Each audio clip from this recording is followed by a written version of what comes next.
talking to you about the different parts of a sewing machine. I have here a Brother JV 1400, and by the way, I'm not being sponsored at all. And it's because I use this sewing machine for teaching children. It's very basic, and the parts I'm going to talk about, it doesn't matter whether it's a computerized sewing machine, whether it's a basic sewing machine, whether it's a domestic sewing machine, or whether it's an industrial sewing machine. These parts are all included in these machines. You will find these parts in those machines. So I'm not going to be getting into detail. I'm just going to tell you those basic parts you will find in any sewing machine. Now, this is the hand wheel of a sewing machine. And the hand wheel, you always turn it towards yourself. Never in the opposite direction. This is the bobbin winder. Some machines will be placed, the bobbin winder will be placed in a different parts of the different position. It doesn't really matter. It will still it's there.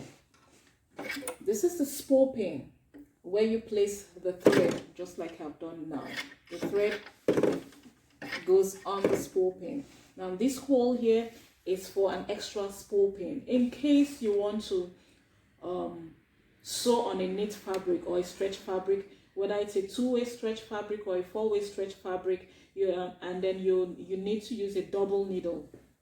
So using a double needle requires double thread, that you have an extra thread. So this is where the extra thread would go on.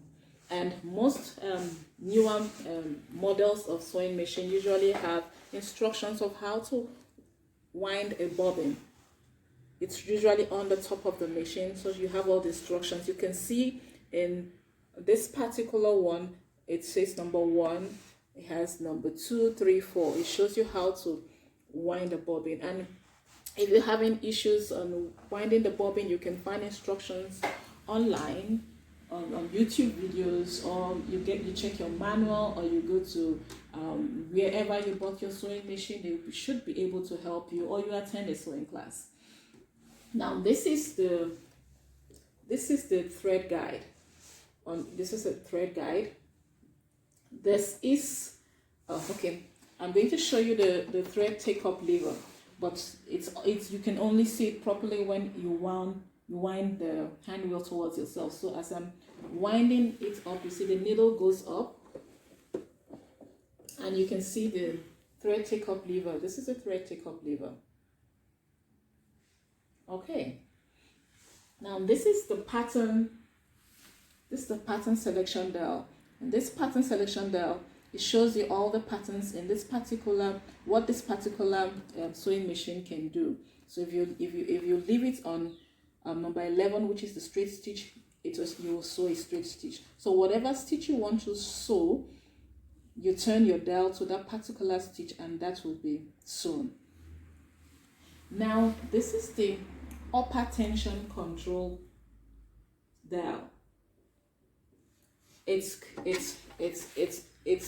helps with the tension of the upper thread. So when you sew and you discover that your stitches are not perfect, you have to tweak this upper thread tension until you have perfect stitches. Now this is the presser foot, and behind here is the presser foot lever. When I lift up the presser foot lever, the presser foot is lifted up. The presser foot helps with feeding the fabric.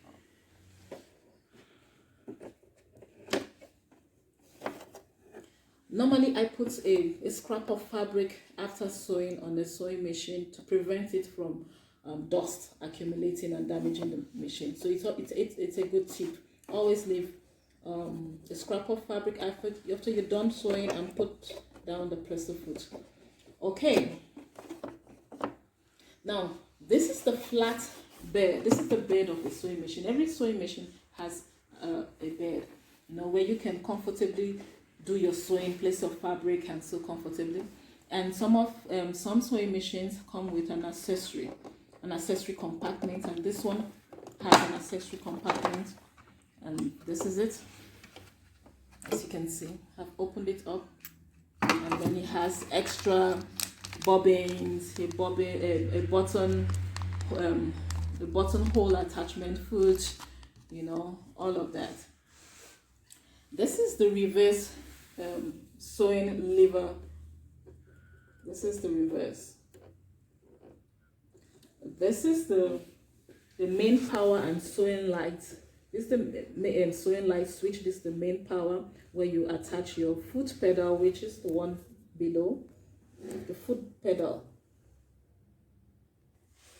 Okay. Well, not the hand wheel. Sorry, this is the handle. You know, you put your hand here to lift the machine so you can carry it properly. I think that's just the basic. I mean, it has a thread cutter, it has a needle threader, and the thread cutter is here. You know, some machines will have the thread cutter placed in a different position, maybe at the back of the sewing machine. So basically, that's the different parts of a sewing machine that you'll find in any machine. Like I said, whether it's computerized, whether it's industrial, whether it's domestic, whether it's a basic one like this one, all these parts that I've mentioned, you will find them there. And so I don't want you to get intimidated when you see a sewing machine and you go, oh, where do I start from? Just learn about the different functions of the different parts, and then you would get by with getting comfortable with your sewing machine, and you'll be able to sew as many projects as you want. I hope this has been very helpful to you about by telling you about or showing you different parts of a sewing machine. And I hope that when you look at your machine, or if you want to get one, that you'll be able to identify the different parts. And if you don't have a manual, like I suggested earlier, you could go to where you bought the sewing machine for them to take you through a class on the different parts of the sewing machine, or you watch YouTube videos like this one that shows you the different parts of the sewing machine. Okay, take care and have a nice day. Bye.